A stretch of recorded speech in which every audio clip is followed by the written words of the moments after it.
Hallelujah, सब कुछ जय मसीह की, प्रेज़ द लॉर्ड। और खुदावंद ने सुंदर समय को दिया मुझे, इसके लिए मैं तब परमेश्वर का धन्यवाद देता हूँ। और शालोम चैनल में आपका एक बार फिर स्वागत है।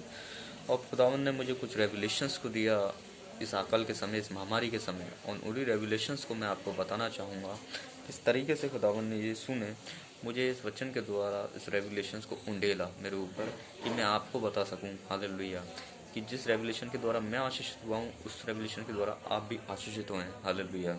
तो इस वचन को मैं बांटना चाहूँगा इस अकाल, इस महामारी के ऊपर जो खुदावंद ने मुझे दिया। और लिखा हुआ है दूसरा राजा पुस्तक उसके 7वें अध्याय में लिखा है उसके 3रे पद में, और नगर के फाटक पर 4 कोढ़ी थे। नगर के फाटक पर कितने थे? 4 कोढ़ी थे। उन्होंने आपस में कहा, हम यहाँ बैठे बैठे क्यों मर जाएं? यदि हम नगर में प्रवेश करना चाहें तो नगर में अकाल है, हम वहाँ मर जाएंगे, और हम यहीं बैठे रहे तो हम यहाँ मर जाएंगे। इसलिए अब आओ हम सीरिया की छावनी में जाएं हालेलुया। और यदि वे हमें जलाएं रखें तो हम जीवित रहेंगे, और यदि वे हमें मार डालें तो हमें मरना ही है हालेलुया। ये 4 कोढ़ी थे और फाटक पे बैठे हुए थे। और उस समय सामरिया पे बहुत बड़ा अकाल था, और सीरिया ने बहुत बड़ा एक आक्रमण करा था सामरिया पे, जिसकी वजह से अकाल आया सीरिया की वजह से। और जब ये अकाल आया तो सामरिया पे बहुत बड़ी विपत्ति आई, बहुत बड़ी भुखमरी आई, लानत आई, अकाल आया। और जब इन बातों को हम देखते हैं तो हमने एक ही चीज़ को इसमें देखा कि इस अकाल की लपेट में भी, इस अकाल की चपेट में भी ये 4 कोढ़ी भी थे हालेलुया। तो इन कोढ़ी ने एक बात कही कि हम अगर यदि हम नगर पे बैठे रहें, यहाँ बैठे रहें तो यहाँ भी मर जाएंगे, अगर हम नटक फाटक के बाहर जाएं तो वहाँ भी मर जाएंगे, अगर हम सीरिया में जाएं कि छावनी में जाएं तो ये क्या है, वहाँ अगर वो चाहे हमें जिंदा रखें, चाहे वो हमें मार दें। पर हम ये देखते हैं इस अकाल के समय, जब ये अकाल का समय था इन पर, जो ये विपत्ति का समय था, जो इन पे वो मारे लालत का समय था, इन कोढ़ियों पर, ये कोढ़ी थे हालेलुया। ये कमा भी नहीं सकते थे, ये कहीं जा भी नहीं सकते थे, न कोई काम भी नहीं देता है ना। तो ये एकदम बिल्कुल ही लाचार थे, एक नॉर्मल इंसान से तो बहुत ही ज़्यादा ही क्या थे, लाचार थे। पर खुदावन ने इनके लिए बहुत बड़ी ब्लेसिंग्स रखी।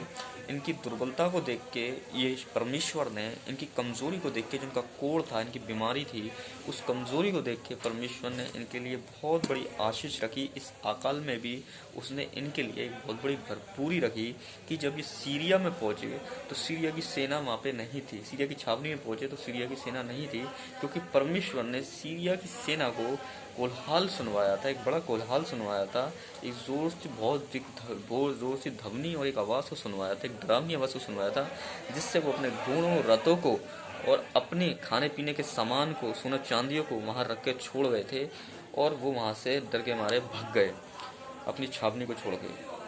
पर ये तो छोड़ गए थे, पर इस पे अधिकार जब ये परमेश्वर ने, यीशु ने, इस परमेश्वर ने ये चीज़ें किसके अधिकार में दी? उन 4 कोढ़ियों के अधिकार में दे दी हालेलुया। उन्होंने इस चीज़ों को अपने अधिकार में ले लिया, यहाँ तक कि उन्हें खाना पीना नहीं, उन्हें सोना चांदी भी मिला, पहनने के लिए वस्त्र भी मिले, उन्हें घोड़े भी मिले, गधे भी मिले हालेलुया। इतनी बहुत सारी ब्लेसिंग से, आशीषों से ये नवाजे गए, परमेश्वर ने नवाजा हालेलुया उस अकाल के समय में भी हालेलुया। सामरिया में इनके लिए कुछ नहीं था, पर खुदावन ने इनके लिए सीरिया में बहुत कुछ रखा, और ये सीरिया में जाके बहुत ये आशीषित हुए। खुदावन ने शत्रु के ही माल पर, शत्रु की ही माल पर, उसकी सारी आशीषों पर इन्हें अधिकार दिया, इन कोढ़ियों को हालेलुया।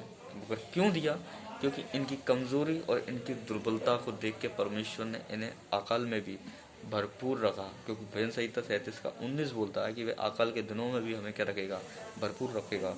वो आज जो कमज़ोर हैं वो ही यीशु मसीह में क्या हैं? बलवंत हैं। क्योंकि खुदावन ने कहा, यीशु मसीह ने कहा, मैंने निर्बलों को चुना है कि बलवान लज्जित हों हालेलुया। और ये भी कमज़ोर थे, ये भी बहुत मजबूर थे अपने इस कोढ़ की वजह से, अपनी दुर्बलता की बीमारी की वजह से।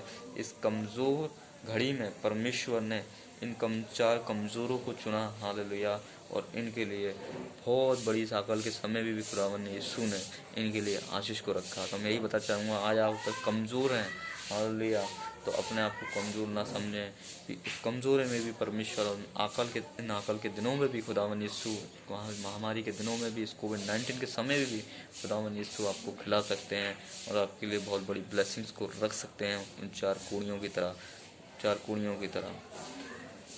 तो अपने आप को कमज़ोर ना समझें, बाबा यीशु मसीह में अपने आप को बलवंत समझें हालेलुया। सबको जय मसीह की।